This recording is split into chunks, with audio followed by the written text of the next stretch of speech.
They said the god of nature is dead, but what if he's just waiting? Asterisk.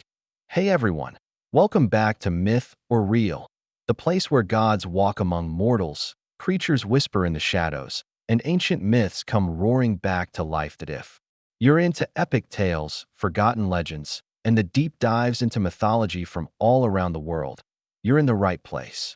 Today's story? Oh, it's wild. Literally.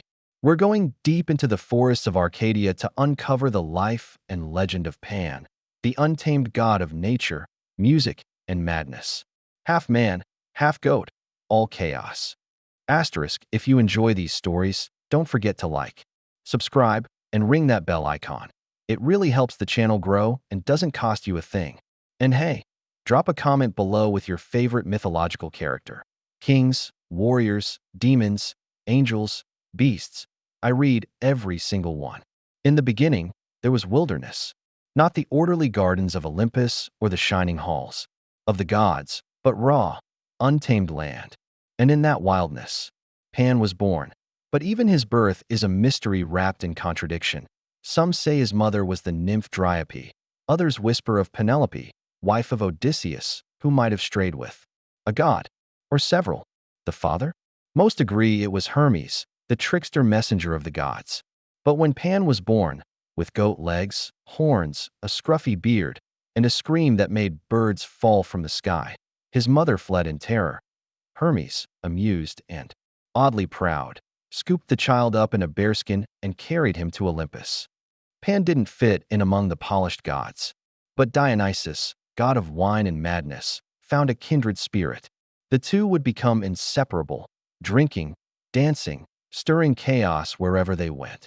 Pan wasn't a god of order or might. He was the god of the wild, of sudden fear. In fact, the word panic comes from him. It was said his scream alone could send armies fleeing in terror.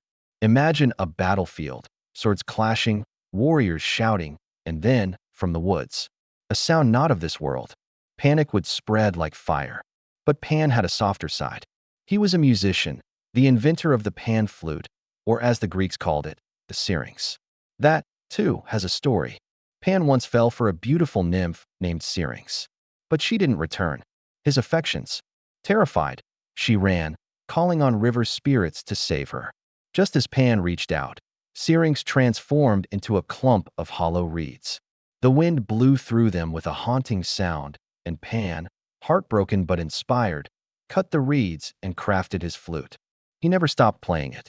Some say if you hear the flute at dusk in the forest, Pan is nearby, or something wearing his face.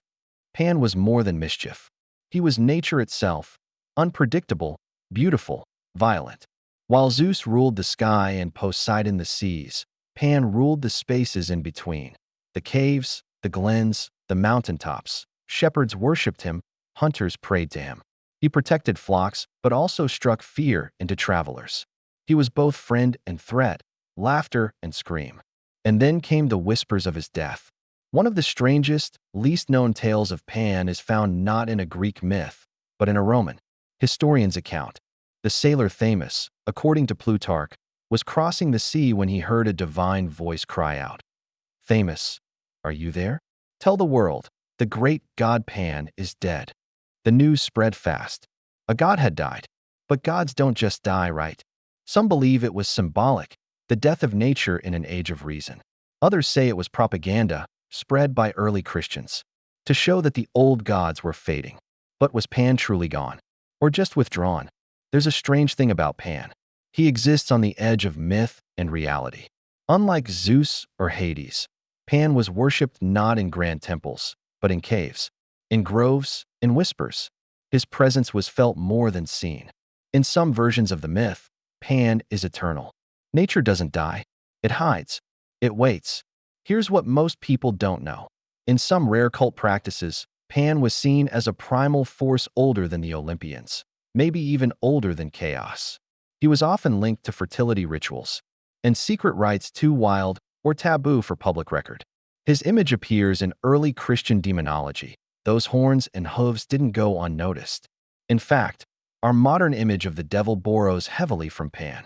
It wasn't just a coincidence. It was a conscious demonization of a god who embodied freedom, desire, and instinct.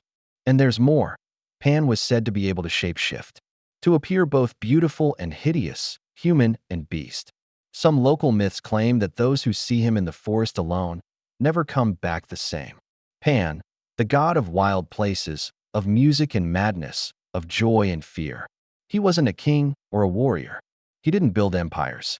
But he was the pulse in every forest, the breath in the wind, the laugh in the leaves. Even now, some say he's not dead, just sleeping, waiting, watching. If you enjoyed this journey into the shadows of mythology, don't forget to like, subscribe, and share this video. It helps the channel more than you know, and it's totally free. And let's keep the myth alive. Tell me in the comments. Who's your favorite mythical figure? A noble king? A vengeful demon? A forgotten goddess? Let's talk legends. This was Myth or Real.